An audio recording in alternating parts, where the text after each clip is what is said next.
Maguma é um kaiju gigante parecido com uma morsa que apareceu pela primeira vez no filme de 1962, Gorath. Maguma habitou a Antártica há dezenas de milhares de anos e foi despertado devido às mudanças no clima causadas pela ignição dos tubos de jato. Apesar de sua aparência ser muito semelhante à de uma morsa, na verdade, Maguma é pertencente aos répteis, determinado pelo exame de amostras de seu sangue ao microscópio, isso no próprio filme. Mesmo tendo dito que ele é canonicamente um réptil pré-histórico gigante, Maguma se assemelha a uma morsa gigante com membros anteriores e posteriores alongados, olhos verdes, presas claras e pele marrom lisa sem pelos visíveis. Ao contrário das morsas reais, que possuem caudas vestigiais, coisa que Maguma não tem, pois Maguma não tem cauda. O nome de Maguma é a aproximação japonesa da palavra magma. O nome é um tanto irônico, visto que Maguma emergiu de um iceberg na Antártica, embora isso possa ser uma referência ao vulcanismo adormecido do continente. O nome Maguma foi escolhido por votação pública, ou seja, deram o nome e ficou por assim mesmo. O rugido de Maguma é uma combinação dos gritos de Rodan, um elefante que trombeta e os rosnados de um leão. Os rosnados do leão seriam reutilizados para os rosnados de Manda, e o rugido de Maguma foi usado mais tarde para a série do Ultraman 80 ou 80, se você preferir, especificamente para o kaiju Salamandora. No ano de 1960, a Toho teve a ideia de fazer um novo filme, que se chamaria Gorath. Eles queriam fazer um filme só que sem monstros gigantes.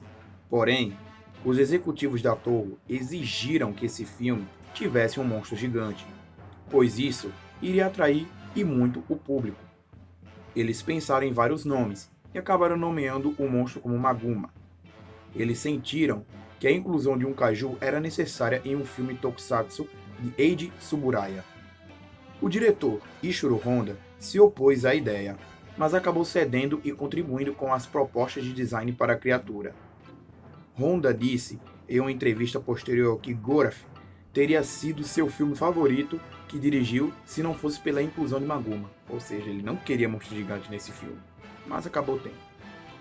No roteiro de Takeshi Kimura para Gorath, Maguma foi simplesmente descrito como um dinossauro, enquanto o produto final ainda se referia a Maguma como um réptil, apesar de sua forte semelhança com uma morsa. Foi um processo não muito difícil, mas eles conseguiram fazer a roupa do monstro e também encontraram um jeito de acrescentar ele no filme. Dirigido por Ishiro Honda, com o roteiro de Takeshi Kimura, produzido por Tomoyuki Tanaka e com a trilha sonora composta por Kan Ishii, Gorath é lançado no dia 21 de agosto de 1962. No filme, Maguma é uma criatura parecida com uma morsa que habitou a Antártica há dezenas de milhares de anos atrás, mas que acabou entrando em hibernação. Porém, ele foi perturbado e despertado de sua hibernação nos tempos atuais por causa de mudanças no clima da Antártica que foram causadas pela ignição dos campos de jato de hidrogênio no continente usados para impulsionar a Terra para fora do caminho da estrela rebelde Gorath. Irritado com o aumento da temperatura, Maguma atacou a usina de um campo de jato antes de retornar para sua casa em um desfiladeiro vizinho. Como a disfunção dos campos e ataques contínuos significariam a destruição para a Terra, uma aeronave VTOL foi enviada para eliminar Maguma. O VTOL metralhou as paredes do cânion com seu laser, fazendo com que Maguma fosse soterrado por uma avalanche. Porém, a criatura se libertou pouco depois, apenas para ser morta por impactos diretos do laser da aeronave e, consequentemente, morrendo. Já na novelização Godzilla Monster Apocalypse, Maguma atacou e destruiu a Coreia do Norte em 2024. Depois, começou a se mover para o sul e se aproximar de Seoul, na Coreia do Sul. Os Estados Unidos lançaram um míssil nuclear tático em Maguma e o destruíram, marcando assim o primeiro uso de uma arma nuclear contra um kaiju, pelo menos nessa história. Não sabemos muito da personalidade de Maguma, pois aparentemente ele só queria continuar dormindo e acabou sendo despertado contra sua vontade e, consequentemente, ficando irritado com isso. E foi à procura dos seus responsáveis, porque o perturbaram. Se formos nos basear nisso, podemos dizer que o comportamento de Maguma é muito parecido com a de um animal comum. Ele quer ficar na paz dele, quer ficar de boa, alguém incomodou a criatura, ele ficou puto e foi atrás. Ele realmente age mais como um animal do que como um monstro desmiolado que sai destruindo tudo sem motivo aparente.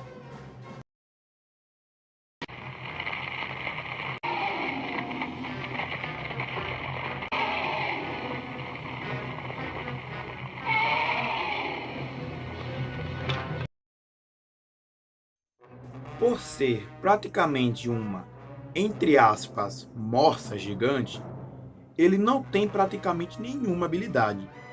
Mas vou tentar listar algumas para vocês, como as suas habilidades físicas.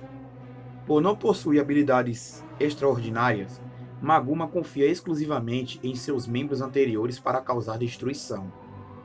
Isso é demonstrado quando ele usa uma de suas nadadeiras para romper e destruir parte de uma usina de dutos a jato.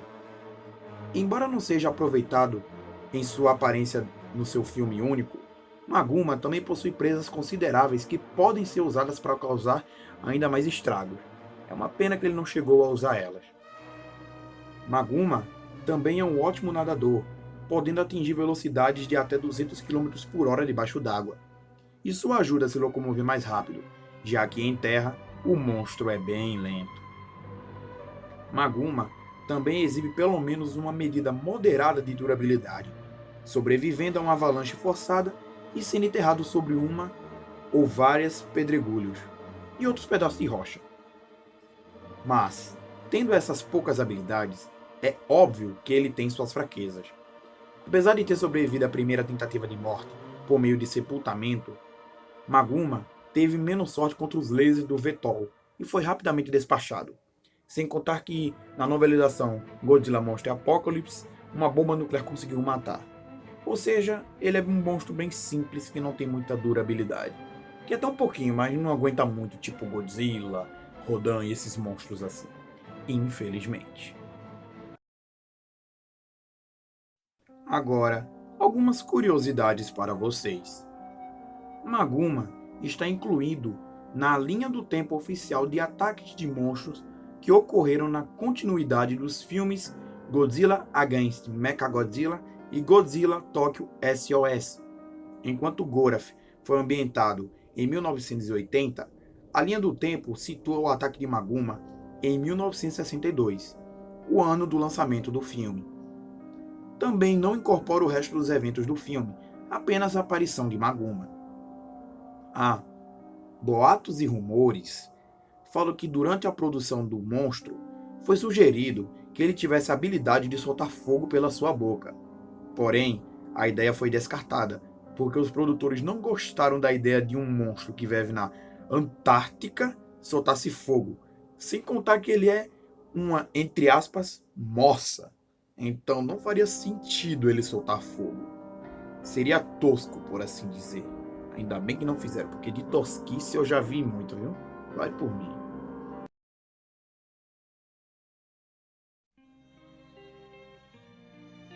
Apesar de aparecer apenas em um único filme, em um papel muito menor, Maguma fez aparições esporádicas em mídias não cinematográficas, junto com outros kaijus da Toho, principalmente em videogames.